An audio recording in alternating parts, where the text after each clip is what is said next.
Okay, for today's demonstration on tying a tapered body, we're going to be using rabbit fur. This just happens to be one maker. There's lots of different makers of different types of dubbing. The reason why I like using rabbit is because this stuff is really easy to work with. It's very easy to get on and even off of the hook. So yeah, I like using it. And don't be too concerned about our color scheme. Right now, we're not concerned about the colors of the fibers that we're using. We are just simply trying to build a fly that is proportional and looks right.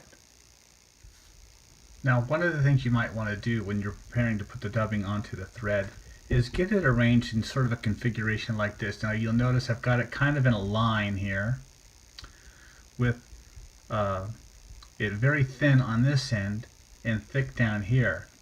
This is going to get rolled onto the top part of the thread closest to the tail set, and then this is going to be the last part that's going to be put on, and that'll help me make that tapered effect.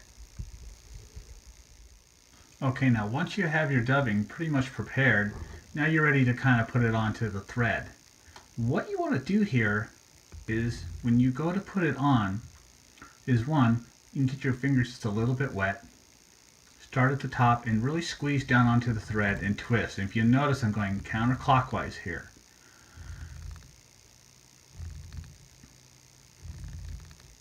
And I'm putting a fair amount of pressure onto that dubbing.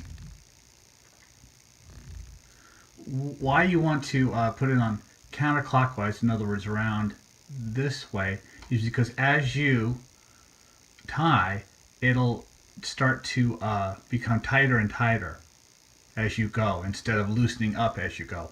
Now, if you'll notice something here, what I do is when I put dubbing on, see all this loose stuff down here at the end? I leave it just like that. It's much easier to either subtract or add to dubbing as I need it. So now we're ready to put this onto the fly. Okay, so now you can see I've got the dubbing on the thread. Now what I'm going to do here is push it all up and just so I capture the first few fibers right at the tail set there. I'm going to come around once. Now what I'm going to do is I'm going to twist down just a little bit more counterclockwise again, and that will really bring the dubbing down so it's nice and neat. And now I'm ready to start wrapping forward here. And as you can see, as I move my way up, the dubbing gets thicker. I'm going to create that tapered body of the mayfly. Just like that.